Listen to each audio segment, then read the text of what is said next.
for the Utah Jazz against the Los Angeles Lakers. Let's talk about it. Luka, LeBron, and Keyonte George, the Hoops Nerd Show.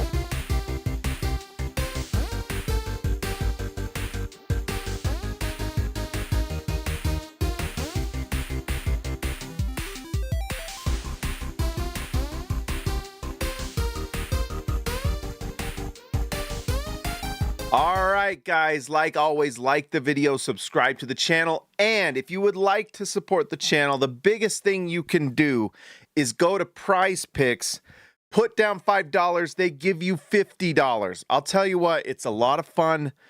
Use what you got, but guess what? $5 gets you $50. It's a blast.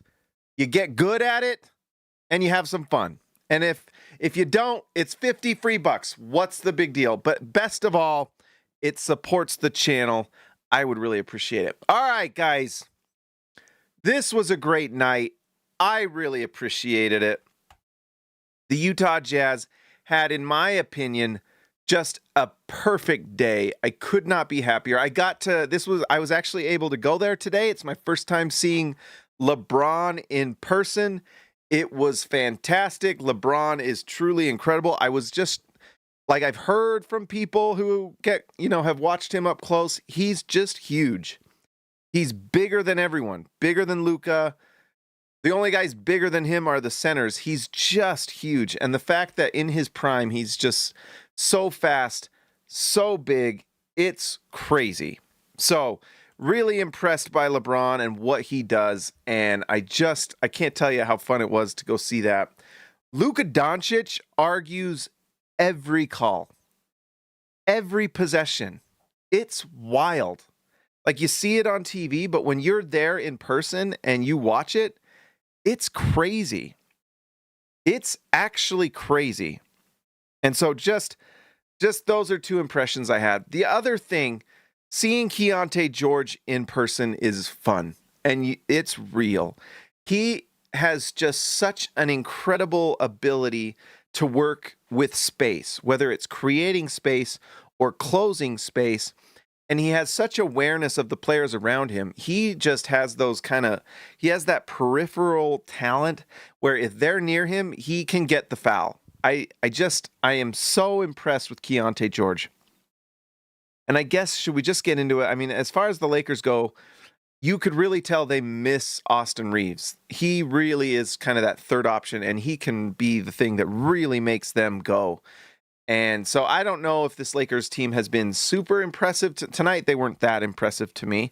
I mean, Keyonte George was absolutely phenomenal against them. And then you look at it, and what is it? Luka Doncic has 45 points, although he took on 28 shots. It's crazy. 16 free throw attempts, 14 assists, 11 rebounds, and that's just a typical night for Luka Doncic. He is just an incredible weapon on the offensive end, but he is the weapon. It's just wild how much he complains. It's actually crazy. I can't imagine that the refs don't look at the schedule when they have the Lakers coming up and go like, "Oh my gosh, I cannot believe I have to go through this." But really interesting. All right, let's talk about the Jazz. No Lauri Markkanen, and I just want to say, for how much stuff I have said, I want to just give an absolute shout out to Ryan Smith and Austin Ainge for doing the right thing. Utah probably wins this game if Lauri Markkanen plays.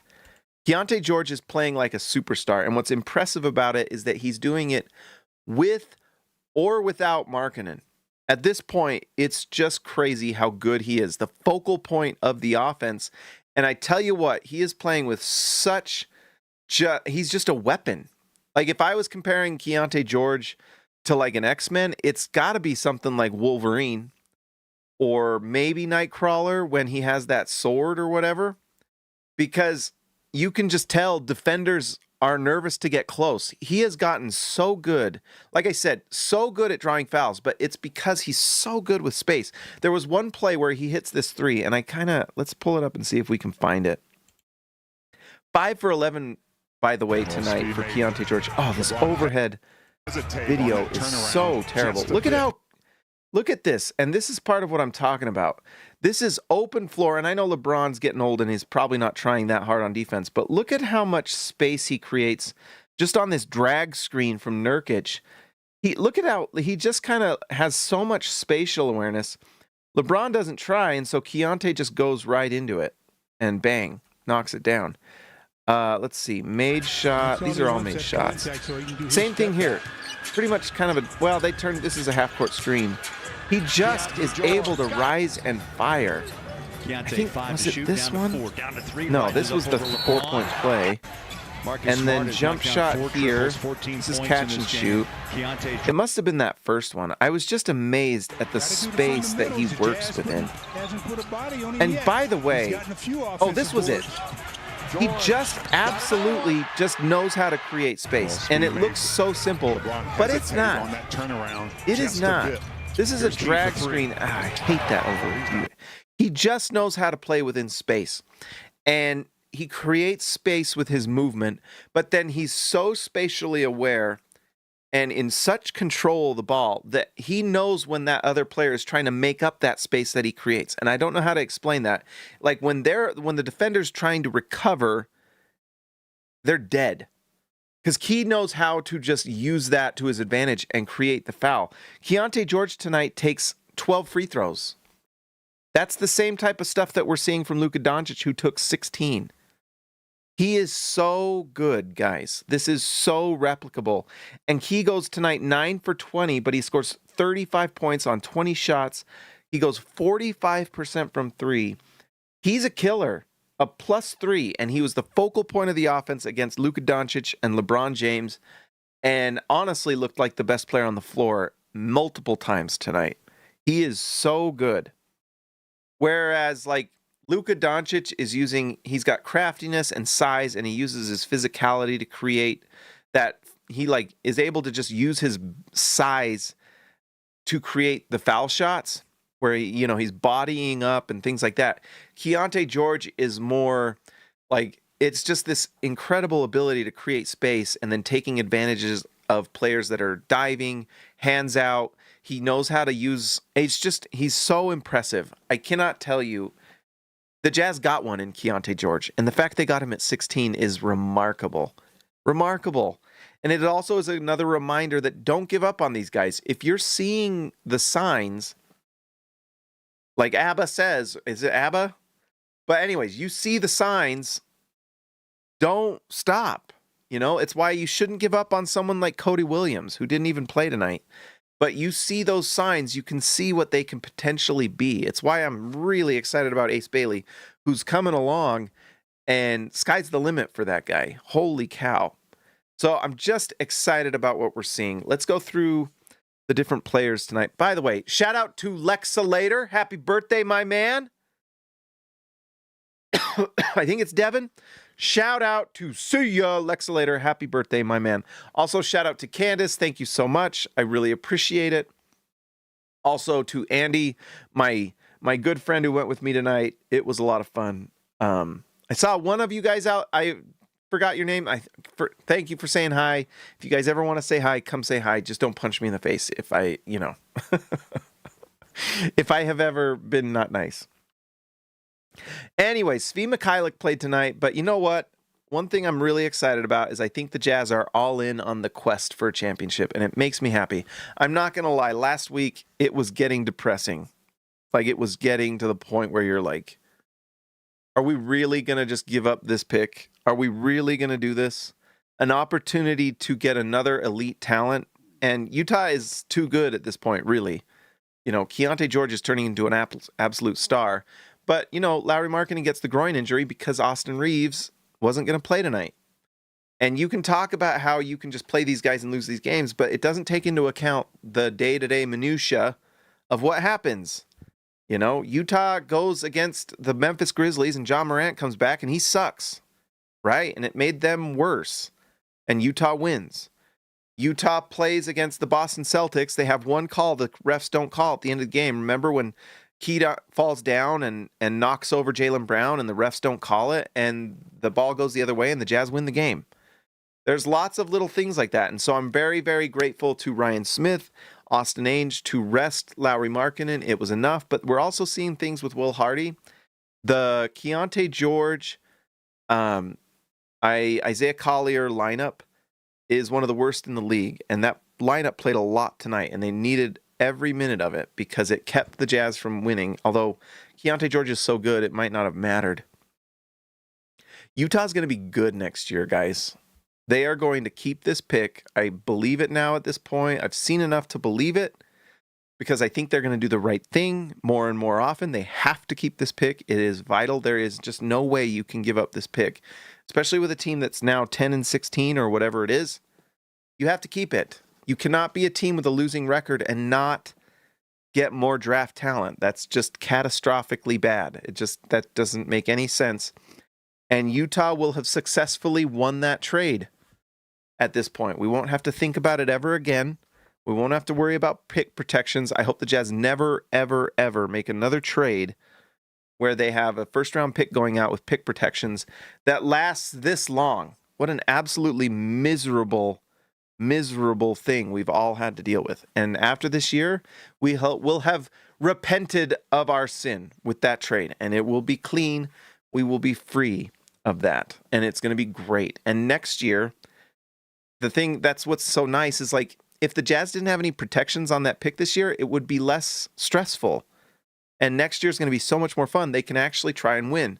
In fact, they should, because they're going to be too good to tank. You know, at a certain point, you can't just rest everyone. Like, you have to try to win, especially when your players are really good. And Keyonte George is extremely good. Lauri Markkanen is really good. Walker Kessler's coming back. You know, we're going to probably see some sort of leap from a mix of Taylor Hendricks, Cody Williams.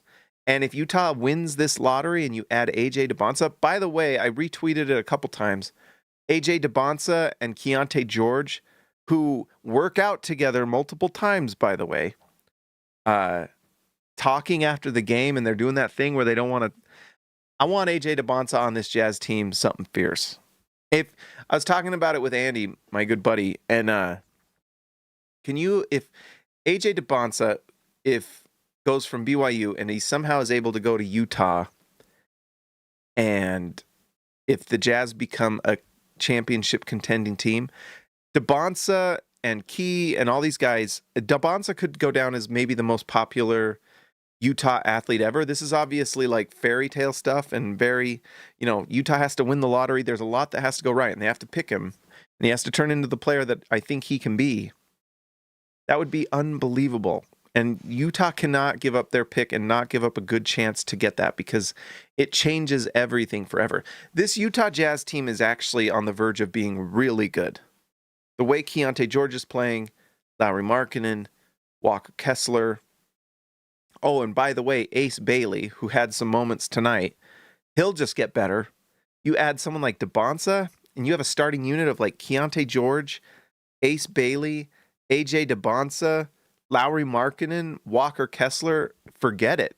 And then you can use free agency to beef up that bench. And off the bench, you've got like Filipowski, Walter Clayton Jr. You maybe go get someone in free agency. Taylor Hendricks looks like he's starting to figure things out, and you have him off the bench. The possibilities are pretty amazing. Now, they still have some things to figure out. You got to win the lottery. Gotta figure something out with Walker Kessler's contract and how much you want to pay him, because that gets pretty interesting, and you got to be careful that you're not overpaying. But things are going to be really, really fun next year. Utah might be really good.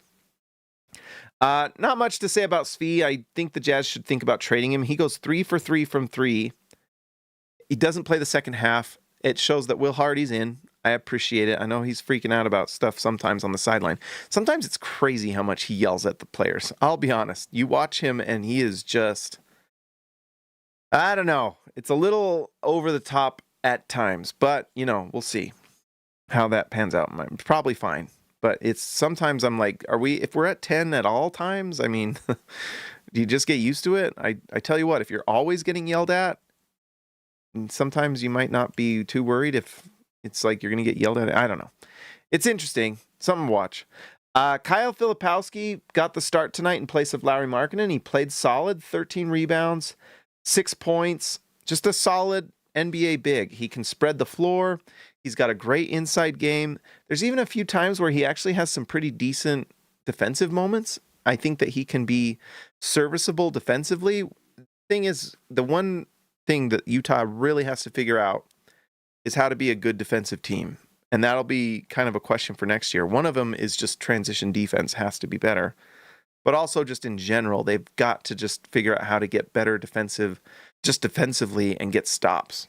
And that's something for next year. We'll watch that next year for sure. But I do feel like Filipowski's playing better defensively. He plays hard. He's big. He uses his size well. He actually blocks some shots here and there.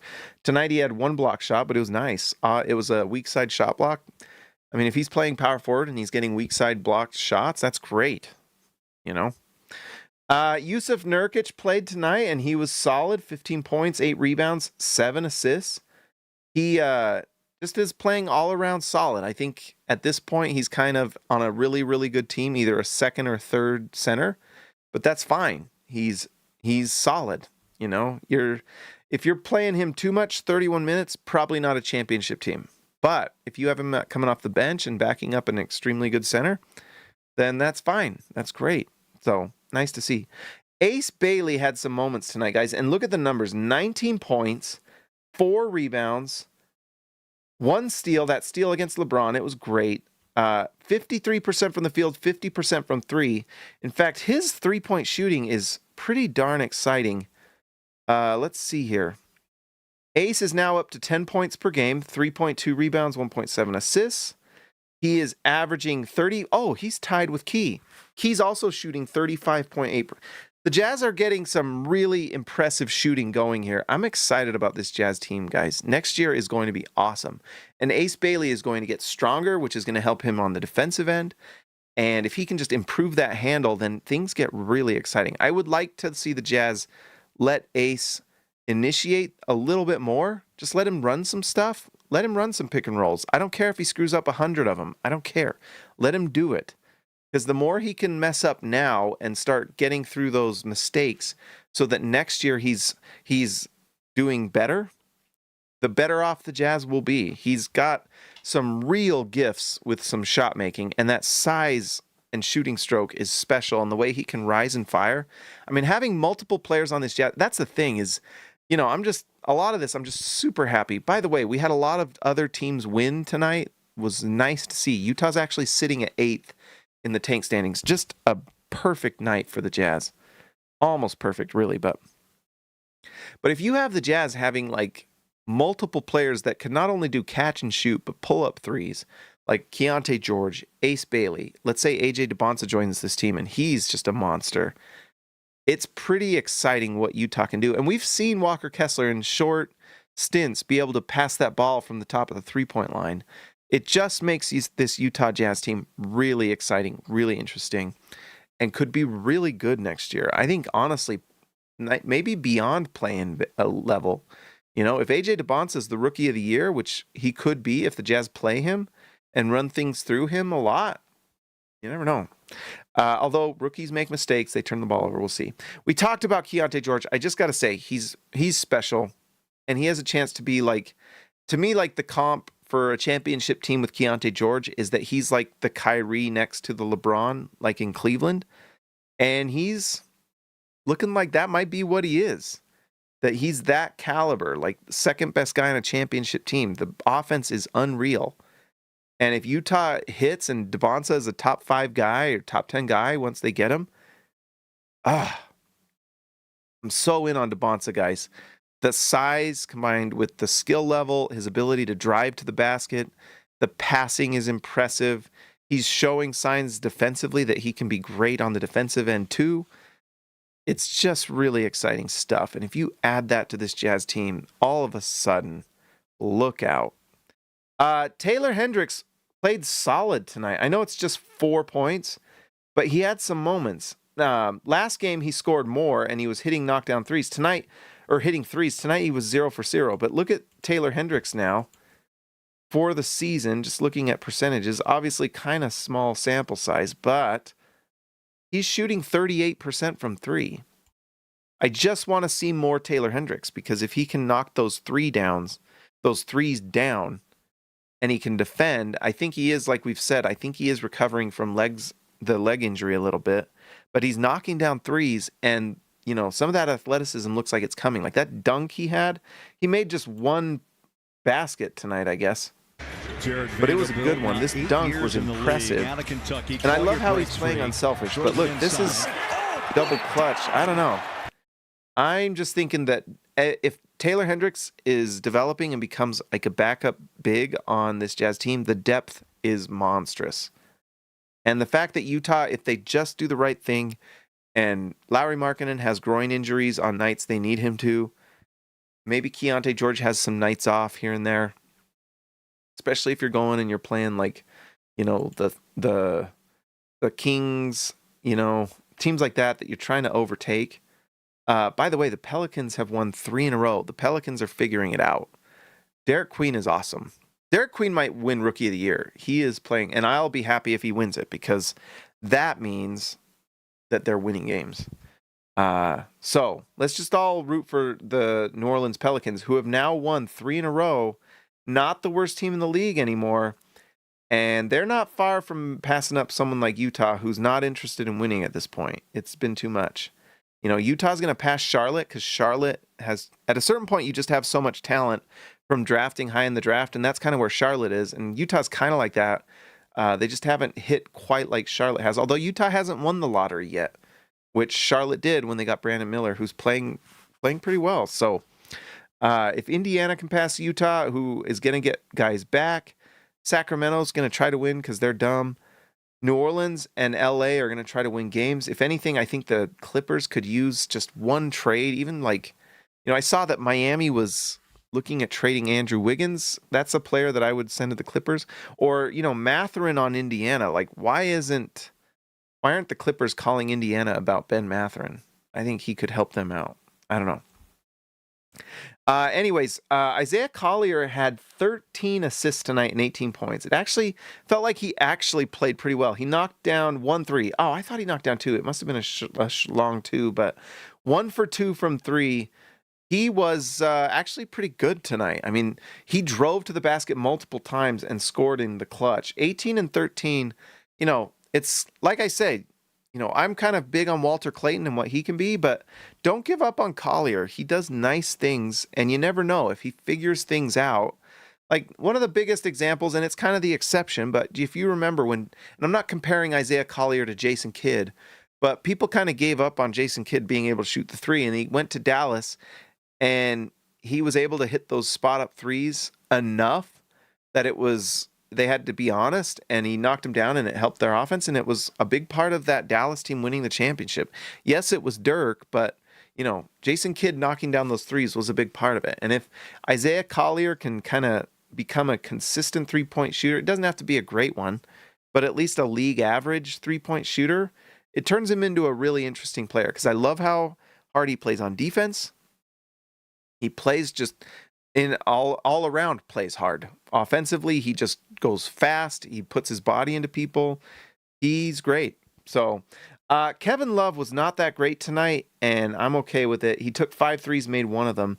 He, at a few times during the night, I did not appear very interested in making any sort of stop on the defensive end. And that's okay, but he was not interested. Bryce Sensabaugh had a nice night. He was really shooting it. He's one of those guys that I think at some point, I don't know if he's going to be on the Jazz long term, but he's one of those guys that other teams are going to call the Jazz and ask about, because his numbers just show up in the box score really well. And who knows, maybe Utah just keeps him because you can do whatever you want. You drafted him, and why not just keep him long term? He's a good shooter. So I don't know, but Sensabaugh played 17 minutes, although you see that minus 12. There's kind of a defensive element. I don't know what it is, but he was knocking down threes, and it felt like he was impacting in a nice way, but sometimes the plus minus doesn't lie. And finally, Walter Clayton Jr. came in and also seemed to play pretty well. Plays just 14 minutes, but he knocked down shots. What's nice to see is he's at least being consistent with his shooting. Remember, he was just not hitting threes to start the season, and it now feels like he's really kind of figured that out, and he'll knock down the open three now. So he'll just have to improve in other ways, but solid night all around for the Utah Jazz. All right, guys, I think that, I'm sorry it's a late one again tonight. I was at the game tonight, really fun. And I wanted to go through a few things though. Look at how nice, let's see, let's go here. Just go to NBA.com and let's go to the games. Look at this. Whoops. Okay, so Hornets win. Awesome. Look at that, 9 wins. They're catching up to Utah. By the way, Utah has like 4 wins this year that could have gone either way. Like the Boston win, the overtime Suns win, the win against Dallas the other day. All these different wins that could have gone the other way haven't. So, it's not like that crazy to think that Utah could be right here already. Like literally in this 2 spot, actually. Had they had those things go their way, but they did not. So we can't live off spilt milk. But anyways, Pacers almost beat the Knicks tonight. So, I guess closest only counts in what? Horseshoes and hand grenades, but nice to see. They're playing hard. Clippers don't win. That sucks, but that's the Thunder. This is the big one. Pelicans win. Mavericks get a win against the Detroit Pistons, who are top of the East. So that's a huge one for Utah because now there's separation. Suns win, although I guess at this point that doesn't really matter. Utah loses, which is great. And then this one right here could have been helpful either way, but now the Blazers getting a win gets some separation from the Jazz, and the Kings are trying. So who knows? Maybe the Kings figure it out. And I was looking, I think, based off of Google search, that's the source. Domantas Sabonis might be back here soon, and I think they will be better with Sabonis on the floor. So that's something to watch. If Sabonis comes back and maybe the Kings can make a little run, it would be nice. We shall see. And then, like I said, Utah now, because of how this all shook out, is at 8. And I think Utah's definitely going to be able to pass Charlotte if they keep this up. I'm not sure about Brooklyn. Not completely sure about Indiana. But I do think they can drop past these 3 teams as well. So I think Utah can definitely jump 4 spots to like this 4 spot. If Utah's in the 4 spot, that ensures they keep the pick. And it also gets them incredibly good odds to jump, right? 47% top 4. 12.3 to get number 1 overall. It'd be better if they could somehow be number 1 or in this top 3 spot here, right? But it's okay. We'll figure it out. Utah, if they can just get into that top 3 or 4, would be incredible. Despite having won 4 games, they probably shouldn't have. So, but yeah, I think that's everything, guys. We're gonna start the music and let's see what the lottery does. Last time we won the lottery, and that was amazing. Let's see what happens tonight. If the Utah Jazz were in the lottery tonight, let's see what would happen. Oh, mama. 2 nights in a row, the Jazz jump.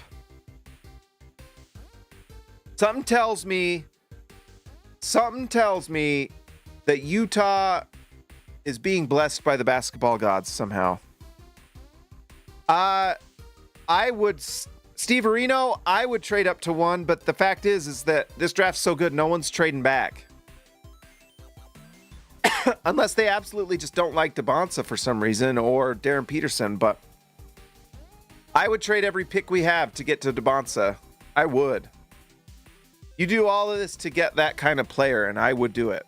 But I don't think any team would actually take that, right? Like, you do all this to get the number 1 pick, and if you get that pick and you get your cornerstone guy, you don't usually trade it, right? If we had the number 1 pick, would you trade back to 3 or 4? Probably not, right? You just pick the guy you want.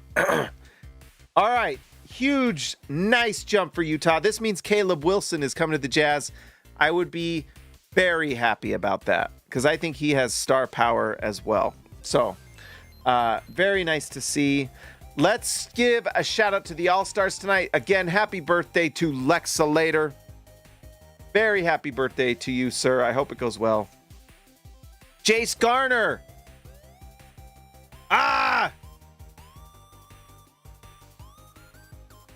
to think. Did anyone have any crap? We got to get you your I'm going to remember that for next show.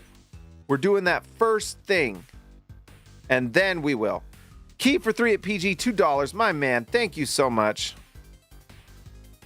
That's right. Everything to get Debonsa but Tank. He did pay for him to go to BYU, but we need him in the Jazz uniform. Guys, think of nicknames for Jace Garner.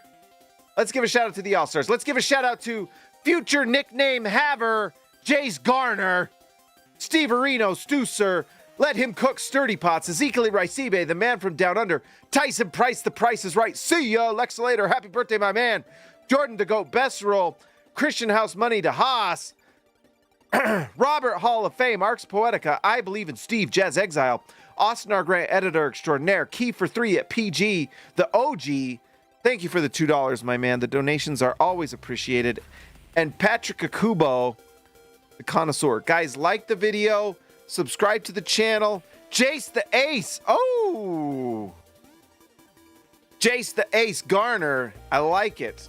In fact, let's just go with it. Jace the Ace. Help me remember. If you're on the podcast, whether you're on Apple or Spotify, please give 5-star review. I will. And remember, Prize Picks.